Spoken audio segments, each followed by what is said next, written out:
سوال گوئی صاحب کا نہیں ہے، سوال جو دلت کو پیٹا جاتا ہے، مارا جاتا ہے، گھوڑے پہ بیٹھ کے بارات نکلا تو مارو، چمڑے کا کاروبار کرتا تو پیٹو، ہر روز 12 دلت مہیلاؤں کا ریپ ہوتا ہے. پوری سپریم کورٹ کی توہین ہوئی ہے. گوائی صاحب کا کورٹ میں ہوا ہے جس نے جوتا پھینکا، یہ پورے کورٹ کی توہین ہوئی ہے. میرا سوال یہ ہے کہ ایک تو میں ریسپیکٹفلی ڈس ایگری کرتا ہوں گوائی صاحب سے، انہوں نے کہا میں کیس بک نہیں کرنا ہے. سوال گوائی صاحب کا نہیں ہے، سوال جو دلت کو پیٹا جاتا ہے، مارا جاتا ہے، منہ چھوڑا تو اعتراض، گھوڑے پہ بیٹھ کے بارات نکلا تو مارو، چمڑے کا کاروبار کرتا تو پیٹو.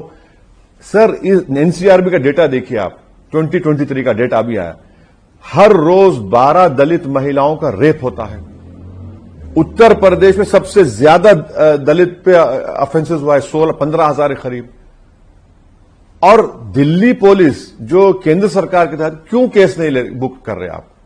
پارلیمنٹ میں 2 لڑکے کود گئے تھے اور وہ دھواں چھوڑے، ہم نے UAPA لگا دیا ان پہ. اب یہ صاحب 70 ایئر اولڈ ہے.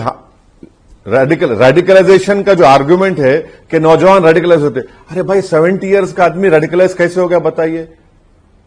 کیا لکھ رہا ہے؟ نعرہ لگا رہا ہے کہ سناتن دھرم کے خلاف بھارت میں اس کو مانا نہیں جائے گا. ارے تو ہوتا کون ہے بھائی؟ بابری مسجد کا ڈیمولیشن ہوا 92 میں، ایک آدمی کا کنوکشن نہیں ہوا. مجھے تکلیف ہوئی، اتنا بڑا موب، ایک کا کنوکشن نہیں ہوا. ہم نے کہا کہ ججمنٹ غلط ہے. بابری مسجد کا سول سوٹ، بولے نہیں مندر آستھا ہے. ہم نے کہا آستھا پہ نہیں رہ سکتے، خاموش بیٹھ گئے. ٹرپل طلاق کا ججمنٹ ہے، ہم نے کہا کہ غلط فیصلہ ہے. کہاں ہم نے دھرم کو لے کر کسی جج پہ اٹیک کیا بتائیے؟ تو یہ تو غلط ہے نا. آج جوتا پھینکے کل کچھ اور کرے گا.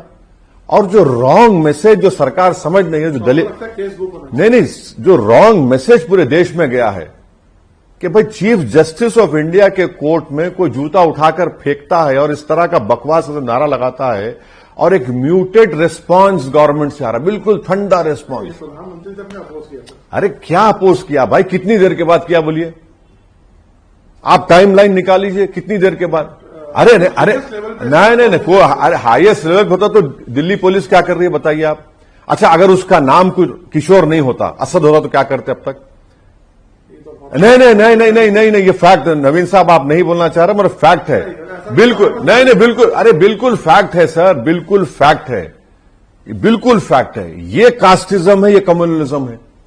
اس میں کیا ہے بتائیے؟ ارے اگر اس کا نام کوئی اور ہوتا تو بھائی پورا اس کا باپ دادا گاؤں کہاں سے آیا کدھر سے گیا. تو یہ جو میسیجنگ جا رہی ہے نا بہت غلط جا رہی ہے سرکار کے خلاف. نہیں آپ مت کریے. لیکن مطلب کوئی اور دھرم کا ہوتا تو مطلب اس کا کنڈیمنیشن تو ایسا ہی ہوتا ہے. کیا کنڈیمنیشن ہو رہا ہے بتائیے؟ کیا کنڈیمنیشن ہو رہا ہے بتائیے؟ آپ سوشل میڈیا پہ دیکھیے، اس کو ہیرو بنا دیے، اس کو.